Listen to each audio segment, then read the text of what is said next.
Bismillahirrahmanirrahim. Alhamdulillahi Rabbil Alamin. Hamdan katsiran tayyiban mubarakan fih. Kama yuhibbu Rabbuna wa yardah. Wassalatu wassalamu ala ashrafil mursalin.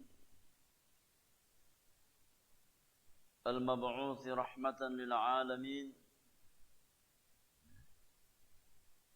Nabiyyina Muhammadin wa alihi wa sahbihi ajma'in wa man tabi'ahum bi ihsanin ila yaumiddin. Fa inna asdaqal hadithi kitabullah wa khairal hadyi hadyu nabiyyina Muhammadin sallallahu alaihi wasallam. وشر الأمور محدثاتها وكل محدثة بدعة وكل بدعة ضلالة وكل ضلالة في النار أما بعد. إخواني في الله rahimani wa rahimakumullah ajma'in. Jamaah sekalian yang semoga dirahmati oleh Allah Subhanahu wa taala. Setelah kita bersyukur kepada Allah Subhanahu wa taala atas semua karunia dan kenikmatan yang Allah berikan kepada kita semuanya,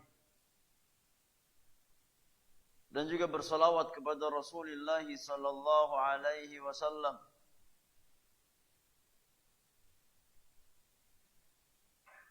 seorang nabi dan rasul yang Allah Subhanahu wa taala jadikan sebagai khatamun nabiyyin, penutup para nabi dan rasul yang Allah utus kepada umat manusia, dan Allah jadikan sebagai rahmat bagi alam semesta. Barang siapa yang berjalan di atas petunjuknya, di atas apa yang digariskan oleh Rasulullah sallallahu alaihi wasallam, maka dialah orang yang berbahagia. Dialah orang yang diberikan taufik untuk mendapatkan kelapangan dunia dan akhirat. Semoga kita semua yang hadir di tempat yang mulia ini, Allah Subhanahu wa taala berikan kita kemudahan, berikan kita taufik untuk bisa mempelajari, mengkaji apa yang Nabi sallallahu alaihi wasallam tuntunkan, untuk kemudian kita amalkan dalam keseharian kita, dan kita berusaha mendakwahkan kepada orang lain sehingga kita diberikan taufik oleh Allah Subhanahu wa taala untuk berbahagia dengan syafaat Rasulullah sallallahu alaihi wasallam di hari kiamat nanti. Jamaah yang Allah muliakan, kita lanjutkan pelajaran kita di dalam mengkaji risalah Mukhtasar Kitabil Ilmi, risalah sederhana yang saya ringkas dari Kitabul Ilmi, buah karya Fadilatul Syekh Al-Allamah Faqihuz Zaman Muhammad Ibn Salih Al-Utsaimin rahmatullahi ta'ala alaihi rahmatan wasi'atan. Kita masih membahas poin yang kelima di antara adab-adab yang lazim dimiliki oleh setiap penuntut ilmu syar'i, yaitu al-amalu bil ilmi, mengamalkan ilmu yang kita pelajari, mengamalkan ilmu yang kita miliki. Pada pertemuan yang lalu telah kita bahas bahwasanya seorang talibul ilmi wajib mengamalkan ilmunya yang pertama dalam hal aqidah, dalam masalah keyakinan. Tidak boleh seorang muslim, seorang muslimah memiliki keyakinan melainkan apa yang datang dari Allah dan Rasulnya sallallahu alaihi wasallam. Kita wajib membangun akidah kita, membangun keyakinan kita di atas dalil yang datang dari Allah dan Rasulnya sallallahu alaihi wasallam, di atas petunjuk Al-Quran dan sunnah Nabi yang mulia alaihi salatu wassalam. Dan telah kita jelaskan pula di pertemuan yang lalu bahwasanya antara dalil naqli Al-Quran dan sunnah dengan akal manusia yang sehat, yang masih di atas fitrahnya, itu berjalan beriringan, saling menopang dan menguatkan. Tidak ada kontradiksi antara keduanya. Tidak ada kontradiksi antara dalil naqli, antara wahyu Allah Subhanahu wa taala dengan akal-akal manusia yang sehat. Ya. Karena nikmat agama itu Allah jadikan sebagai penyempurna nikmat akal manusia. Nikmat din, nikmat Islam, nikmat Al-Quran dan sunnah, Allah jadikan sebagai penyempurna nikmat Allah kepada hamba-hambanya. Ya. Karena dalil itu berfungsi sebagai cahaya bagi akal-akal kita. Oleh karenanya para ulama mengumpamakan bahwasanya akal-akal manusia itu ibarat mata. Ibarat mata yang kita miliki. Adapun dalil naqli Al-Quran ataupun sunnah Rasulullah sallallahu alaihi wasallam itu bagaikan cahaya. Seorang anak Adam yang memiliki pandangan mata setajam apapun, tatkala tidak ada cahaya di sekitarnya, maka tidak akan bermanfaat mata yang dia miliki. Oleh karenanya, sangat kita butuhkan petunjuk Allah Subhanahu wa taala sebagai nur, sebagai cahaya, sebagai penerang jalan kehidupan kita di dunia ini. Maka jangan kita pertentangkan antara syariat dengan akal-akal yang sehat. Orang-orang yang berusaha untuk mempertentangkan antara akal manusia, ya, dengan syariat Allah Subhanahu wa taala adalah orang yang terkena penyakit. Ima penyakit syahwat, ima penyakit syubhat. Adapun akal yang sehat, seorang mukmin, ya, yang berjalan di atas fitrahnya, maka akan sejalan dengan syariat Allah Subhanahu wa taala. Maka biarkan manusia di atas fitrahnya. Ya, biarkan manusia di atas fitrah mereka. Karena fitrah-fitrah manusia, fitratullah allati fatara an-nasa 'alaiha. Agama Islam yang Allah Subhanahu wa taala fitrahkan manusia di atasnya. Tatkala manusia dibiarkan di atas fitrahnya, insyaallah dia berjalan di atas petunjuk Allah Subhanahu wa taala. Kita masuk pada poin tentang mengamalkan ilmu dalam urusan ibadah. Dalam urusan ibadah. Berkata penulis, ghafarallahu lahu wa liwalidayhi wa lisairil muslimina wal muslimat kadzalika min nahiyatil ibadah. Demikian pula dalam perkara ibadah. Seorang penuntut ilmu lazim mengamalkan ilmu yang dia miliki dalam urusan ibadah. Yakni jangan hanya sebatas ilmu yang kita miliki bersifat teori. Hendaknya kita aplikasikan dalam beribadah kepada Allah Subhanahu wa taala. Dan setiap muslim dan muslimah wajib membangun ubudiyahnya, wajib membangun ibadahnya di atas ilmu yang sahih yang datang dari Allah dan Rasulnya sallallahu alaihi wasallam. Karena ibadah itu ada tuntunannya. Ibadah itu ada ilmunya. Ibadah itu bukan hanya sebatas dengan perasaan dan hawa nafsu kita, tidak. Ya, tapi ibadah itu wajib dibangun di atas petunjuk Allah dan Rasulnya sallallahu alaihi wasallam. Fal ibadatu mabniyatun ala amrayni asasiyaini. Maka ibadah wajib dibangun di atas dua pondasi, dua asas. Ibadah seorang muslim wajib dibangun di atas dua pondasi. Ahaduhuma, pondasi yang pertama adalah al-ikhlasu lillahi ta'ala. Meluruskan niat, mengikhlaskan niat kita, memurnikan niat kita dalam beribadah semata-mata hanya lillahi ta'ala, hanya untuk mencari ridha Allah subhanahu wa ta'ala. Itu pondasi ibadah yang pertama. Ikhlasun niyyah lillahi ta'ala.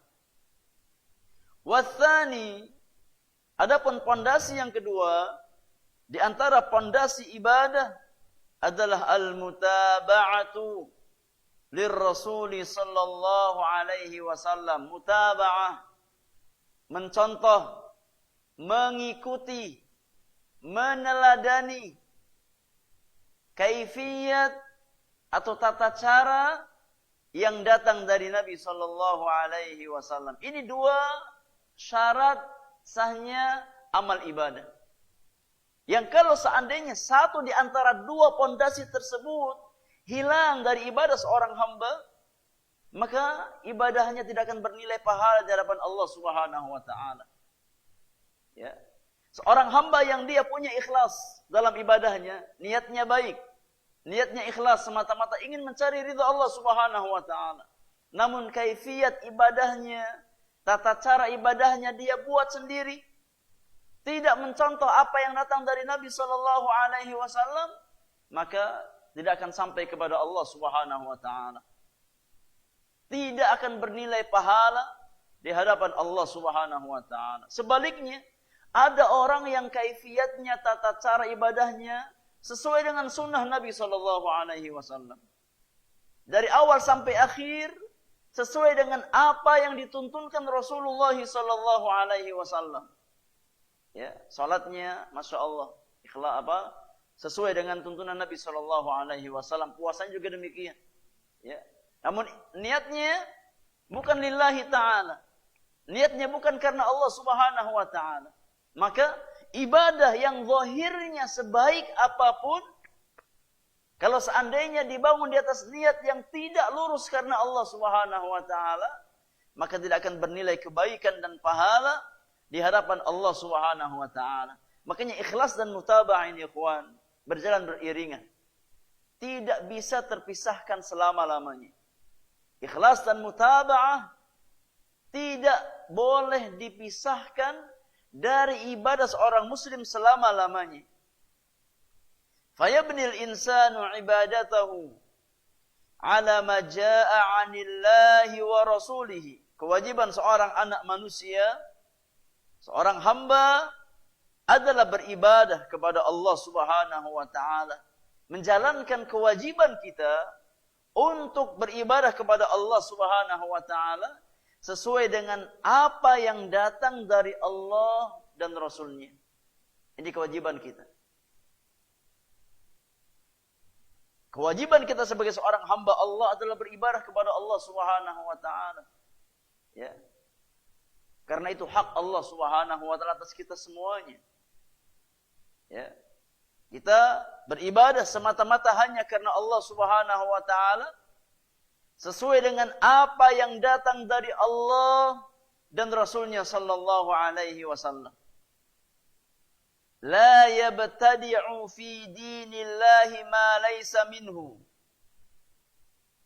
Seorang insan tidak boleh berbuat bid'ah di dalam agama Allah Subhanahu wa taala dengan sesuatu yang tidak pernah datang petunjuknya dari Allah dan Rasulnya sallallahu alaihi wasallam. La fi aslil ibadah, baik dalam urusan asal ibadah tersebut, ya, atau zat ibadah tersebut, wala fi wasfiha, ataupun tidak boleh kita berbuat bid'ah dalam masalah sifat dan kaifiat ibadah. Paham jemaah? Jadi bid'ah itu ada dua macam. Imma bid'ah dalam hal asal ibadah, zat ibadahnya, atau bid'ah dalam perkara sifat dan kaifiatnya. Apa contoh bid'ah dalam masalah asul ibadah? Bid'ah dalam masalah aslul ibadah.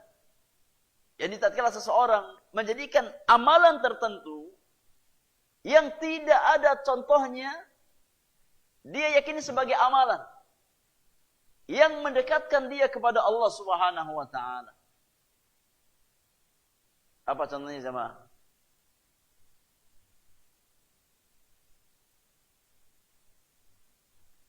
Ya.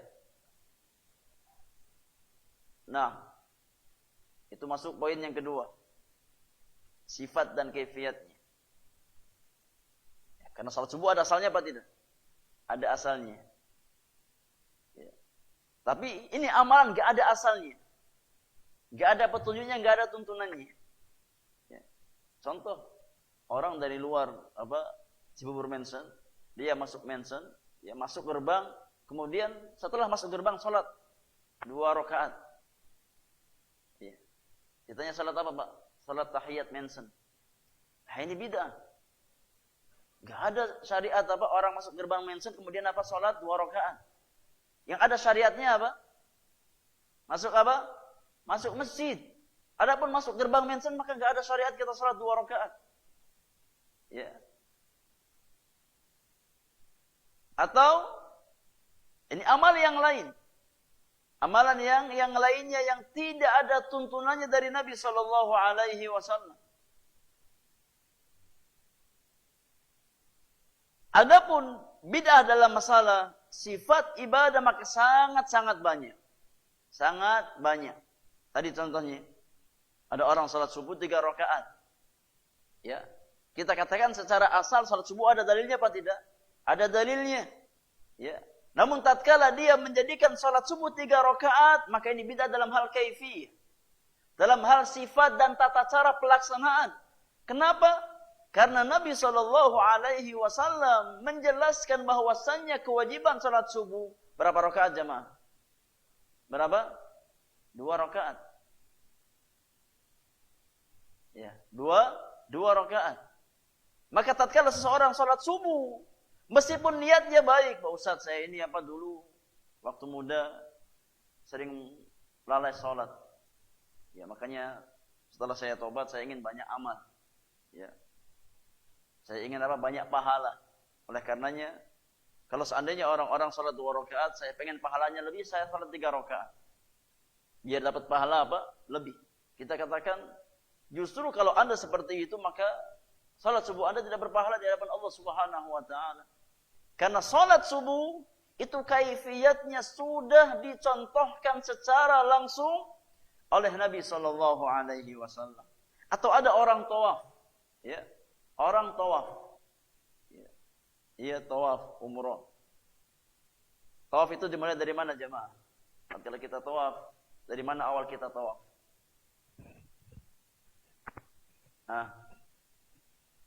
Dari mana kita awal tawaf?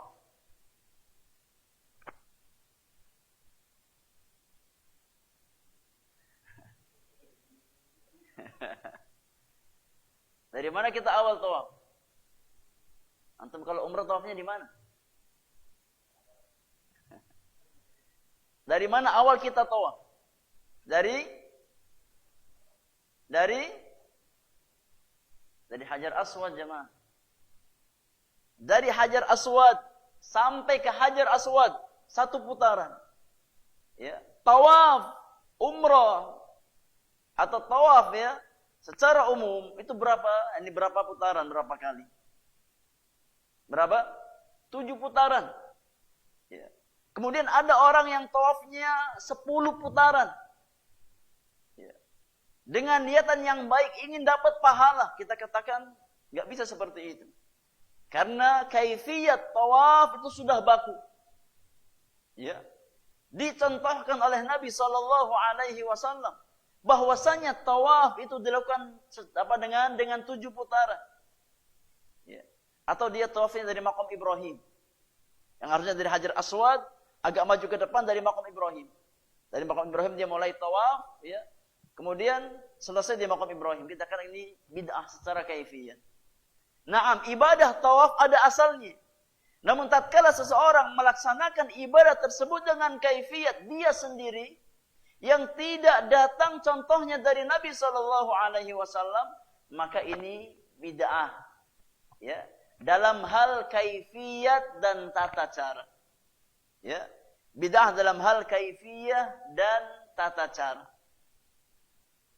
Dan yang namanya bid'ah itu tercela, baik dalam hal aslul ibadah ataupun dalam sifat dan tata cara ibadah.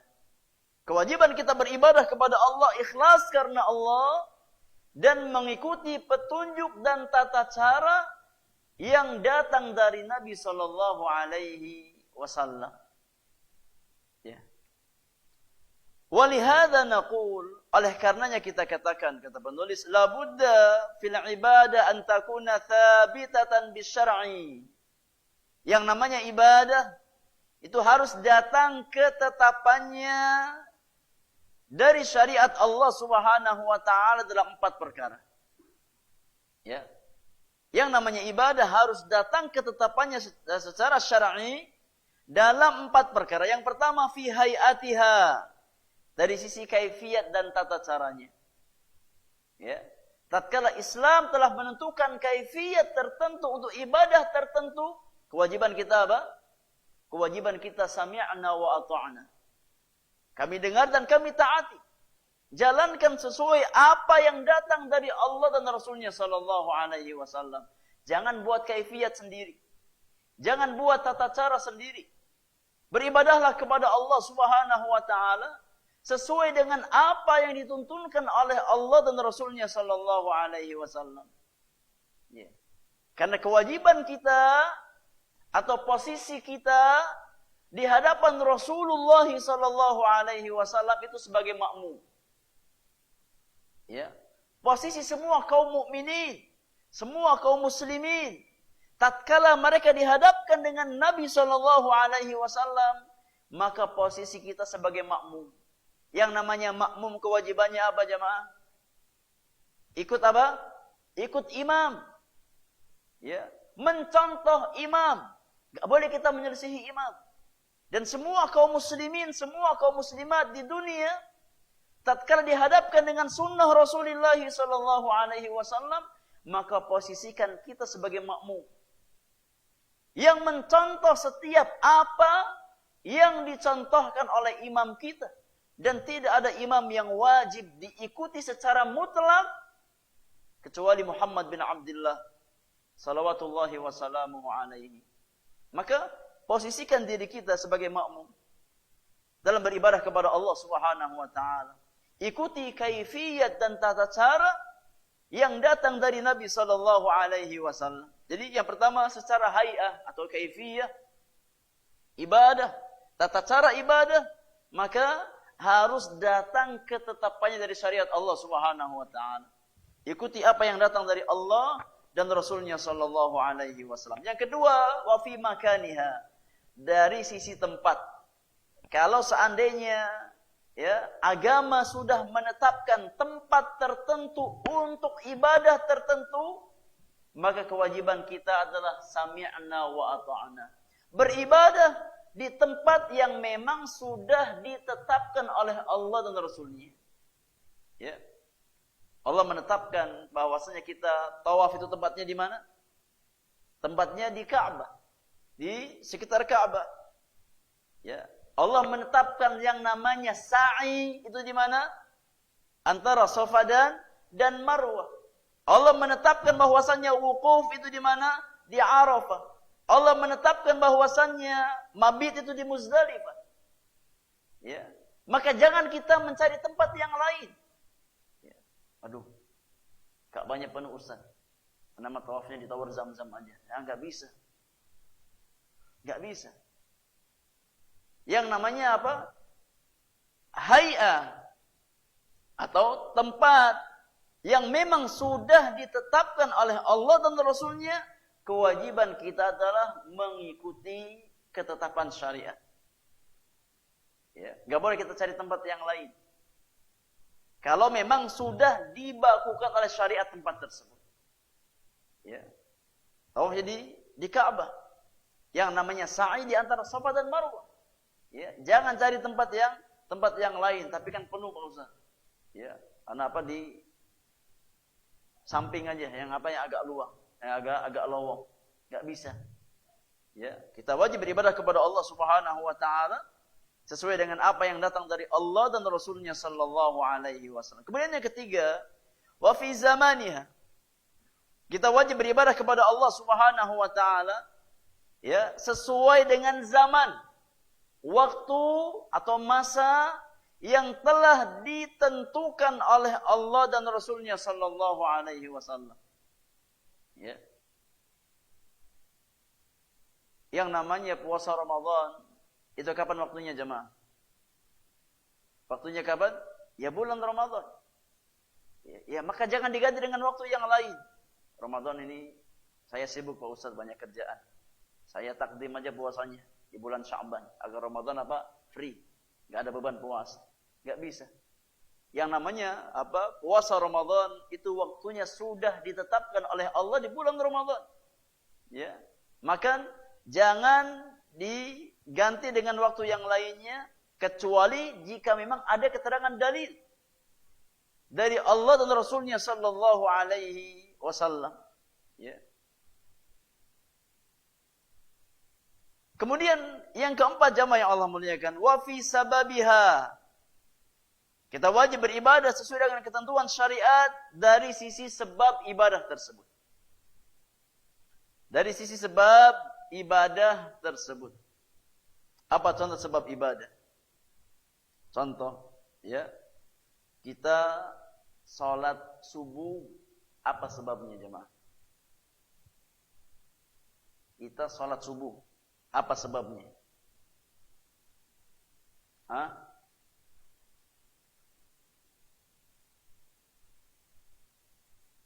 Kita salat subuh, sebabnya apa?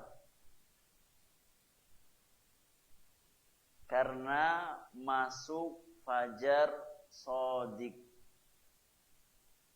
Karena telah datang apa? Waktu fajar. Ini sebab.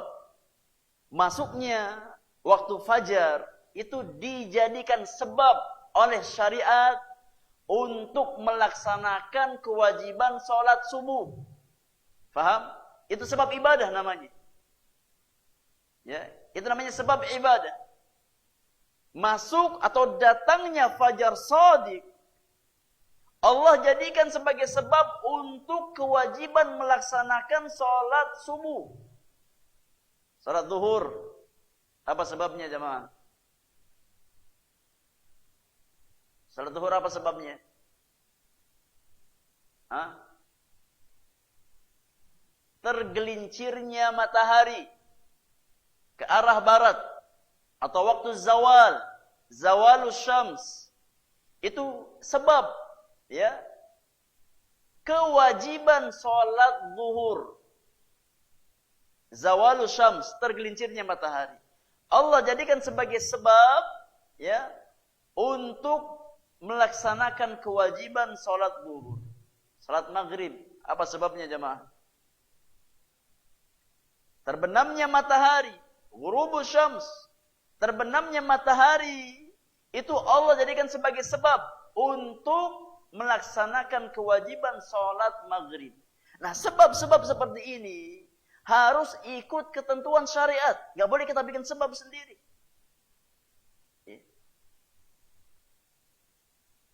Jam 2 malam sholat subuh. Kenapa Pak? Karena ayam sudah berkokok. Ya, ayam mau berkokok jam 2 malam, mau jam 12 malam, enggak. Bukan urusan kita, terserah dia. Iya. Karena sebab sholat subuh itu bukan suara ayam. Tapi sebab sholat subuh apa? Datangnya terbit fajar. Jadi kalau ada orang yang sholat subuhnya ikut suara ayam, ini bid'ah namanya. Bid'ah secara apa? Secara sebab. Karena syariat tidak menjadikan suara ayam sebagai sebab masuk sholat subuh.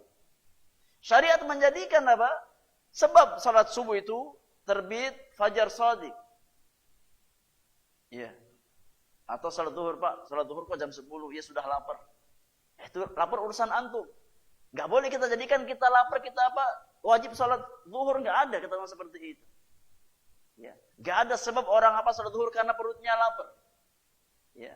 Kita salat zuhur karena zawalus syams, tatkala matahari tergelincir ke arah barat. Ya. Maka secara sebab tidak boleh kita membuat sebab sendiri.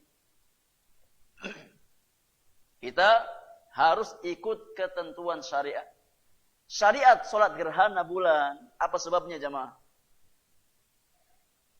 Syariat solat gerhana bulan, apa sebabnya? Ya karena terjadi gerhana bulan. Itu sebab syariat apa solat gerhana bulan.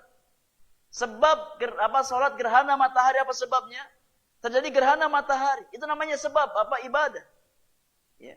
Maka sebab-sebab tertentu yang dijadikan sebab oleh syariat untuk ibadah tertentu, ya kewajiban kita adalah ikut petunjuk Allah dan Rasulnya sallallahu alaihi wasallam.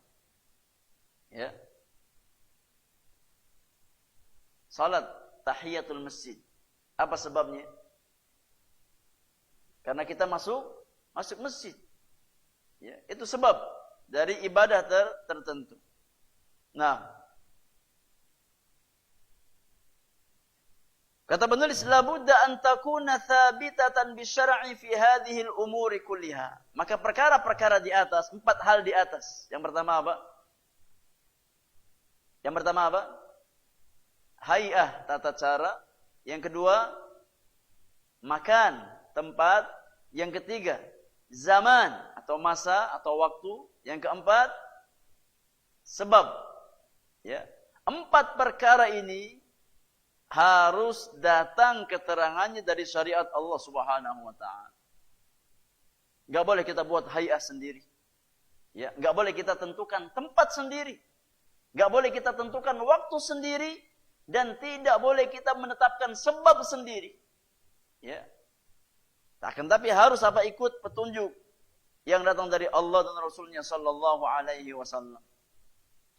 Kata penulis, falau anna ahadan athbata syai'an minal asbab li'ibadatin ta'abbadallahu biha duna dalil fahadha mardudun alaihi. Kalau ada seseorang yang dia menetapkan sebab tertentu untuk ibadah tertentu yang dengannya dia beribadah kepada Allah namun tidak dibangun di atas dalil, fahadha mardudun alaihi, maka perkara tersebut, perbuatan orang tersebut tertolak. Kalau ada orang yang menetapkan sebab sendiri, ya, untuk ibadah tertentu, gak pakai dalil, maka perbuatannya tertolak. Ya, perbuatannya tertolak. Tadi saya contohkan, ada orang masuk ke bulan Ramadan tiba-tiba apa? Salat 2 rakaat. Ditanya kenapa salat 2 rakaat, Pak? Saya menghormati warga sini. Ya, maka sebagai bentuk penghormatan saya salat 2 rakaat buat mereka. Kita katakan ini bid'ah. Ya. Karena tidak ada ketentuan syariat tatkala seseorang apa? Ini masuk tempat ini harus salat 2 rakaat atau disyariatkan salat 2 rakaat, tidak ada. Ya. Kecuali tatkala kita masuk apa? Masuk masjid. Naam, ada dalilnya. Tapi masuk klaster, maka enggak ada dalilnya. Tidak ada dalilnya. Nah, li'annahu la budda an yuthbita bi anna hadha sababun litilkal ibadah. Karena seseorang ya yang mengklaim bahwasannya sesuatu itu sebagai sebab ibadah tertentu, dia harus mendatangkan dalil. Tatkala ada orang yang mengklaim bahwasannya sesuatu tertentu sebagai sebab ibadah tertentu, kewajiban dia apa? Kewajiban dia adalah membawa dalil. Ada dalilnya apa tidak? Ya. Karena yang namanya ibadah itu sifatnya tauqifiyah.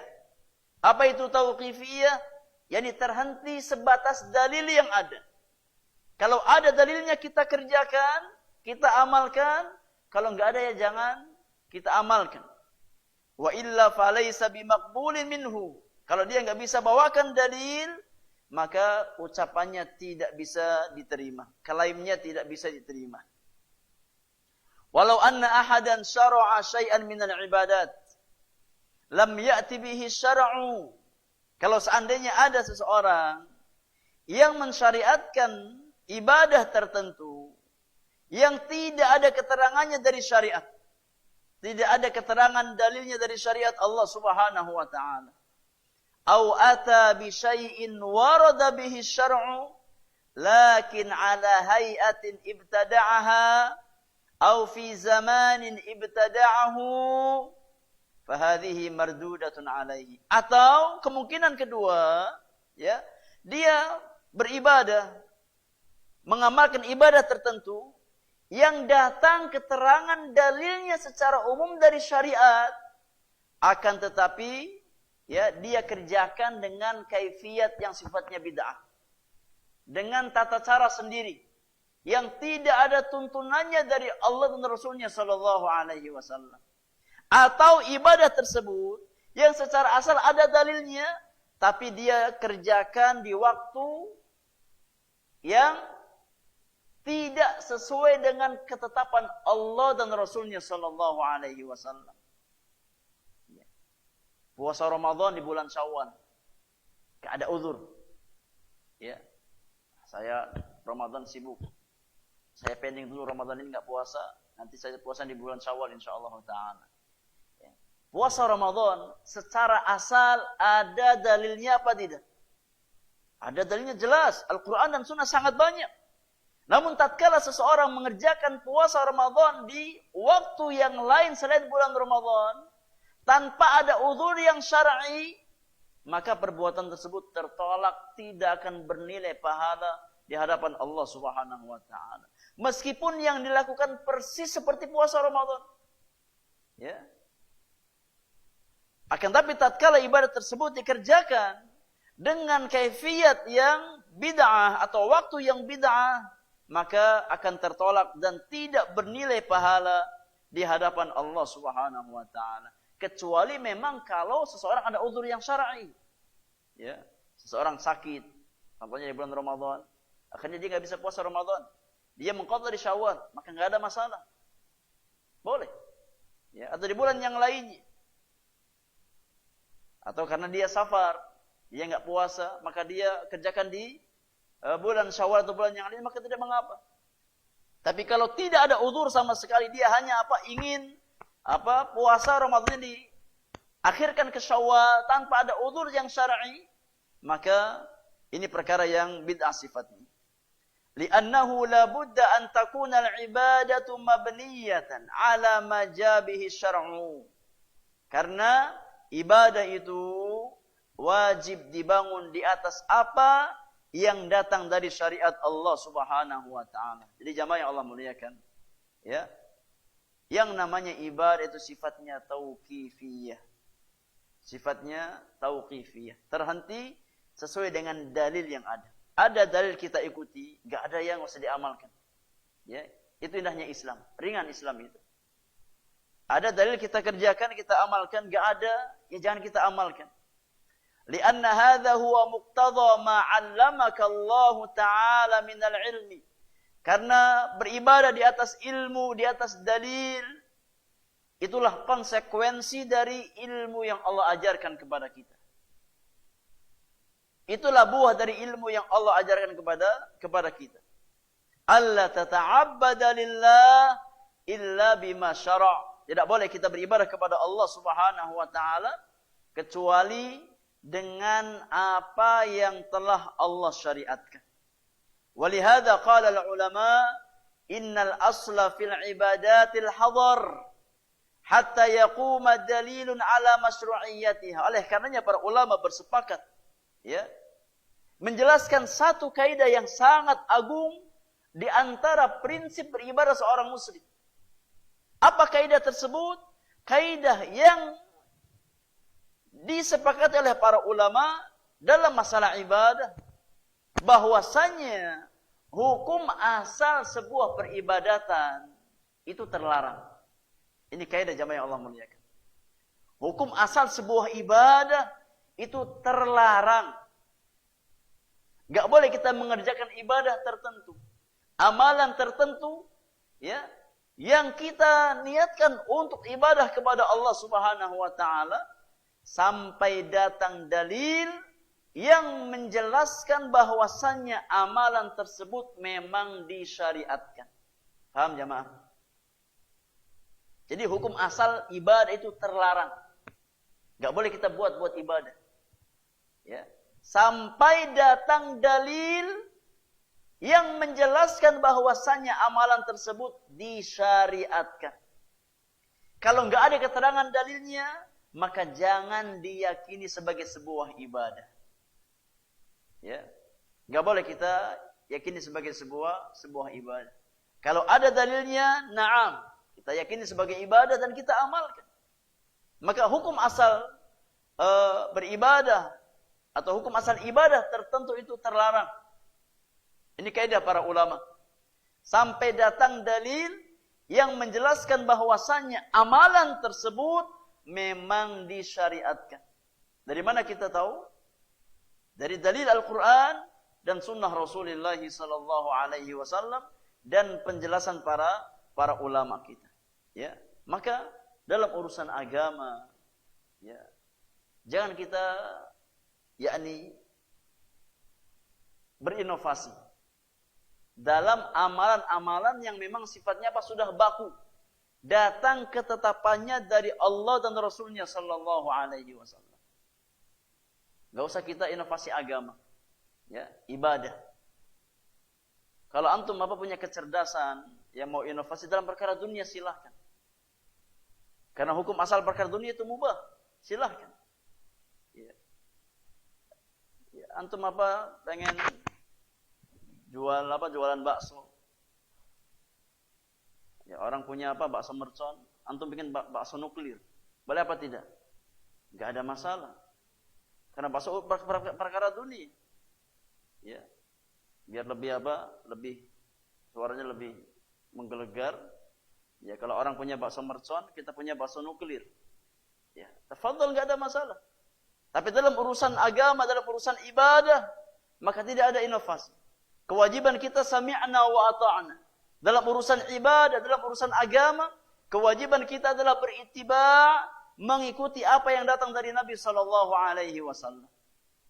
Ya, jadi jangan dibalik. Giliran dalam perkara dunia kita jumud, ya enggak ada inovasi, enggak punya kreasi, enggak punya karya. Giliran dalam perkara agama, Masya Allah, diinovasi semuanya. Jangan. Ya, agama ikuti sesuai dengan apa yang datang dari Allah dan Rasulnya sallallahu alaihi wasallam. Ya. Adapun perkara dunia, silakan berinovasi. Ya. Karena hukum asal dunia atau muamalah duniawiyah itu ibahah, mubah. Ini beda dua kaidah. Ya. Kaidah pertama, hukum asal perkara ibadah itu terlarang. Adapun hukum asal perkara duniawi, maka diperbolehkan mubah sifatnya. Sampai datang dalil yang melarangnya. Ya. Kalau dalam urusan ibadah, hukum asalnya terlarang. Sampai datang keterangan dalil yang mensyariatkannya. Ya. Jadi kalau kita punya keterampilan, punya inovasi, maka salurkan pada perkara-perkara dunia yang sifatnya mubah. Tapi dalam urusan agama, tidak. Dalam urusan ibadah, kewajiban kita adalah mengikuti apa yang datang dari Allah dan Rasulnya sallallahu alaihi wasallam. Wastadallu ala dzalik, para ulama ya berdalil akan kaidah di atas. Ini kaidah bahwasanya hukum asal ibadah itu terlarang. Mereka berdalil dengan firman Allah Subhanahu wa taala di dalam surat Asy-Syura ayat yang ke-21. Allah Subhanahu wa taala berfirman, "Am lahum syuraka syara'u lahum minad din ma lam ya'dzam bihillah." Apakah mereka memiliki sesembahan selain Allah?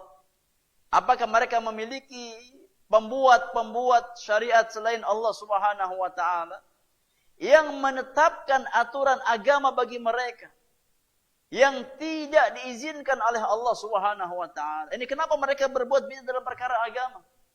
Kenapa mereka berinovasi dalam perkara agama? Apakah mereka punya pembuat syariat selain Allah Subhanahu wa taala? Orang-orang beriman meyakini bahwasanya tidak ada ilah yang hak kecuali Allah Subhanahu wa taala. Dan tidak ada pembuat syariat kecuali Allah Subhanahu wa taala. Maka kewajiban kita adalah mengikuti ketentuan Allah Subhanahu wa taala dalam beribadah kepada Allah Subhanahu wa taala. Kemudian wa biqaulin Nabi sallallahu alaihi wasallam fima thabata anhu fi sahih min hadits Aisyah radhiyallahu anha. Kemudian dalil yang kedua yang dijadikan dalil oleh para ulama akan kaidah bahwasanya hukum asal ibadah itu terlarang. Ini hadis Aisyah radhiyallahu anha. Ya. Dalam hadis Bukhari Muslim di mana Rasulullah sallallahu alaihi wasallam bersabda, "Man 'amila 'amalan laisa 'alaihi amruna fahuwa radd." Barang siapa yang mengamalkan suatu amalan yang tidak ada petunjuknya dari kami, tidak ada contohnya dari kami, kata Nabi, maka amalan tersebut akan tertolak. Yakni tidak akan sampai kepada Allah dan tidak bernilai pahala di hadapan Allah Subhanahu wa taala. Hatta walau kana fa'iluhu mukhlishan wa yuridul wusula ila Allah wa karamatihi. Meskipun orang yang mengerjakan amalan yang bid'ah tersebut ikhlas niatnya karena Allah, ingin mendapatkan ridha Allah, mendapatkan kemuliaan di hadapan Allah Subhanahu wa taala, ya maka niat yang ikhlas tersebut tidak bermanfaat bagi dirinya. Walakinnahu ala ghairil wajhil masyru' wa ala tariqin lam yaj'alhu Allah ta'ala tariqan lil wusuli ilaihi fa inna dzalika mardudun alaihi. Ini kalau ada orang yang ikhlas niatnya beribadah kepada Allah Subhanahu wa taala, namun di sisi yang lain dia mengerjakan amalan atau ibadah tersebut dengan tata cara, dengan kaifiat yang tidak Nabi contohkan, maka niat yang ikhlas tidak akan bermanfaat bagi seorang hamba. Oleh karenanya kita sampaikan di awal bahwasanya antara ikhlas dan ittiba' itu dua hal yang berjalan beriringan, yang tidak boleh kita pisahkan. Kalau seandainya kita memisahkan antara ikhlas dan ittiba', maka amalan kita akan tertolak dan tidak bernilai pahala di hadapan Allah Subhanahu wa taala. Na'udzubillahi min dzalik. Idzan fawajibu talibil ilmi an yakuna muta'abbidan lillahi ta'ala bima 'allamahu minas syara' la yazid wa la yanqus. Maka kesimpulannya, kewajiban setiap penuntut ilmu, setiap muslim dan muslimah, hendaknya dia beribadah kepada Allah Subhanahu wa taala sesuai dengan syariat yang dituntunkan oleh Allah Subhanahu wa taala, la yazid wala yanqus. Enggak boleh kita tambah, enggak boleh kita kurang. Ya. Islam sudah sempurna. Maka jangan ditambah dan jangan dikurangi. Tidak ada satu pun jalan kebaikan yang mengantarkan seorang hamba kepada surga Allah, yang menjauhkan kita dari neraka Allah Subhanahu wa taala, melainkan jalan-jalan tersebut sudah dijelaskan secara gamblang oleh Nabi sallallahu alaihi wasallam. Jamaah yang Allah muliakan. Ya, tentang masalah buang hajat, istinja, cebok, ya. Adab-adab buang hajat. Tatkala kita masuk ke kamar mandi dan yang lainnya, itu sudah ada ketentuannya dari Nabi sallallahu alaihi wasallam. Masuk pakai kaki apa? Pakai kaki kiri. Keluar pakai kaki apa? Kanan. Tatkala kita istinja, kita pakai tangan apa? Tangan kiri. Ya. Istinja tangan kiri.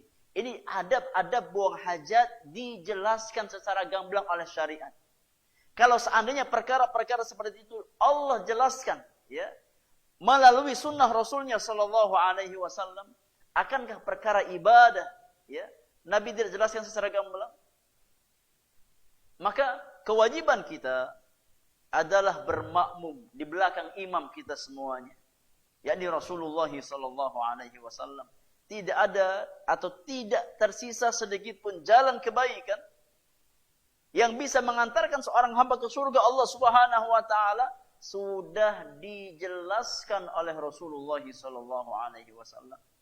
Kata Nabi yang mulia, "Ma baqiya syai'un yuqarribu ilal jannah wa yuba'idu 'anil nar illa wa qad buyyina lakum." Tidak ada Satu jalan pun.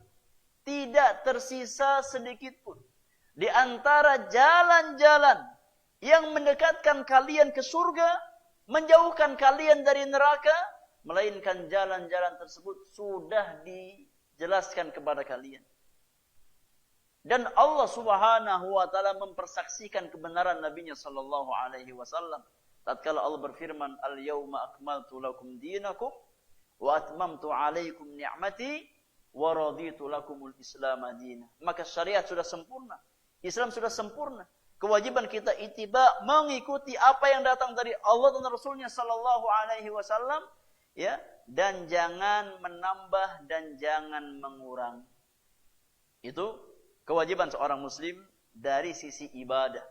Kita wajib beribadah di atas dalil, di atas ilmu, dan mengikuti petunjuk Allah dan Rasul-Nya sallallahu alaihi wasallam. Baik. Cukup jemaah yang Allah muliakan untuk kesempatan pagi hari ini. Ada pertanyaan?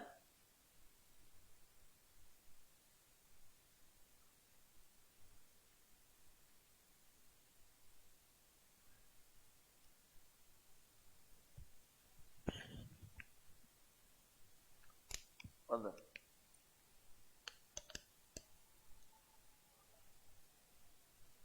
Assalamualaikum.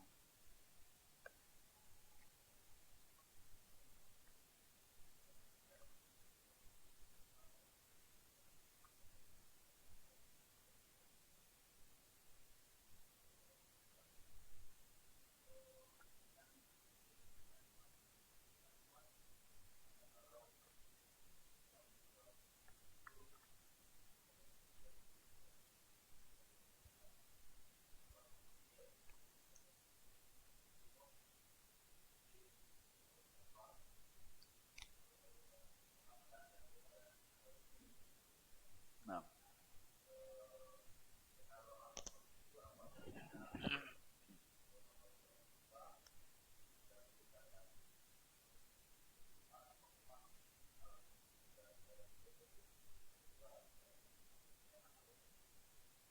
Baik, barakallah. Nah, ilmu al-falak atau ilmu astronomi, ya, di antara ilmu yang bermanfaat bagi kaum muslimin, ya, astronomi, ya, bukan astrologi. Kalau astrologi terlarang, haram hukumnya. Apabila astronomi bermanfaat bagi kaum muslimin, ya, maka tidak ada masalah kita mempelajari dan menerapkan ilmu tersebut. Namun dalam satu sisi, ya, kalau memang dalam kasus tertentu sudah datang keterangan dalil yang sifatnya baku, ya, dari Allah dan Rasul-Nya sallallahu alaihi wasallam, maka kewajiban kita adalah mengamalkan apa yang datang dari Allah dan Rasul-Nya sallallahu alaihi wasallam. Gak ada masalah apa untuk apa, jadi memperkirakan, ya, hanya sebatas apa, prediksi atau takrib, membuat kira-kira, gak ada masalah. Ya, namun tatkala berkaitan dengan masalah menetapkan ibadah tertentu, kalau seandainya memang sudah ada ketetapan dari syariat, maka jangan dirubah. Ya. Tetap ikut apa yang sudah ditetapkan dengan dalil. Contoh, ya, seperti menetapkan awal Ramadan. Ya. Rasulullah sallallahu alaihi wasallam bersabda, "Sumu li ru'yatihi wa aftiru li ru'yatihi. Fa in ghumma 'alaikum fa akmilu ini 30." Atau kama qala sallallahu alaihi wasallam. Kata Nabi yang mulia, berpuasalah kalian karena sebab ru'yatul hilal, melihat hilal. Ya, maka di sini Nabi yang mulia mengabarkan bahwasannya menetapkan awal puasa Ramadan itu dengan ru'yatul hilal. Ya. Maka hendaknya kita mengamalkan sesuai dengan apa yang datang dari Nabi sallallahu alaihi wasallam. Ya. Kalau memang sudah ada ketetapannya, maka ikuti dalil. Ikuti dalil. Ya. Dan beridul fitrilah tatkala kalian melihat hilal. Kalau seandainya terhalang oleh mendung ataupun yang lainnya kalian enggak lihat hilal, maka sempurnakan bilangan Sya'ban berapa? 30 hari. Jadi ini cara menetapkan awal Ramadan dan awal Syawal. Ya. Jadi dengan cara ru'yatul hilal. Jadi mempelajari ilmu-ilmu astronomi enggak ada masalah. Namun tatkala kita dihadapkan dengan masalah-masalah tertentu yang di sana sudah ada petunjuk baku dalam syariat kita, kewajiban kita ikut apa? Ikut dalil. Dan insyaallah itu mudah, bukan perkara yang sulit. Bukan perkara yang apa? Bukan perkara yang sulit. Wallahu taala alam bissawab.